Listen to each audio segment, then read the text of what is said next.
Hey guys, welcome back to the channel 1-2 Steps. So in this video, I'm going to show you how to check plagiarism with Grammarly. So it's very easy. First of all, you need to go to any browser you want.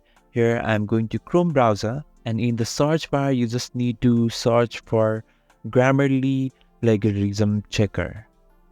So this is the platform that comes in front of you. So now you need to go to the first link that comes in front of you. So here you can see plagiarism checker by Grammarly, and it says enter text or upload file to check for plagiarism or writing errors. So here I have already copied one paragraph, so I'm pasting it here and just click on the scan for plagiarism. So now here it says we didn't find any plagiarism, but we found 6 writing issues. No plagiarism found, check. Spelling check.